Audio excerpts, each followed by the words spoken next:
Kottakkal Kottoor എ.കെ.എം. Higher secondary സ്കൂളിൽ SSLC പരീക്ഷയിൽ A+ നേടിയ വിദ്യാർത്ഥികളെ അനുമോദിച്ചു. നഗരസഭ ചെയർപേഴ്സൺ ഡോക്ടർ കെ ഹനീഷ പരിപാടി ഉദ്ഘാടനം ചെയ്തു. ആദരം 25 എന്ന പേരിൽ ഒരുക്കിയ പരിപാടി നഗരസഭ ചെയർപേഴ്സൺ ഡോക്ടർ കെ ഹനീഷ ഉദ്ഘാടനം ചെയ്തു. PTA അധ്യക്ഷൻ P. ഇഫ്തിഖാറുദ്ദീൻ അധ്യക്ഷനായി. സിനി ആർട്ടിസ്റ്റ് വിനോദ് കോവൂർ മുഖ്യാതിഥിയായി.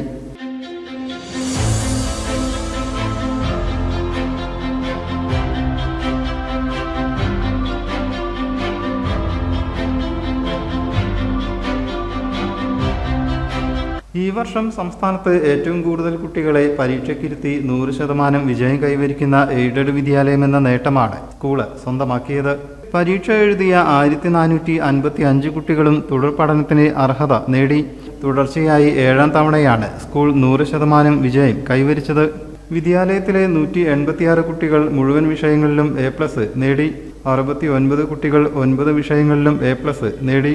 School manager K. Ibrahim Haji, വിദ്യാഭ്യാസ standing committee chairperson P. Ramla, ward councillor Muhammad Haneefa, principal Ali Kadavandi, പ്രധാനാധ്യാപിക K. സാഹിബുനിസ, MTA അധ്യക്ഷ PV Shahina, deputy HM K. Mariya, K. Raziya, PP Yusuf എന്നിവർ സംസാരിച്ചു. News bureau, Kottakkal. In the heart of Malappuram, with traditions weave seamlessly into modernity, KMT tells a story of unity. Redefining beauty, transforming generation. KMT Silks, Perinthalmanna and Kottakkal.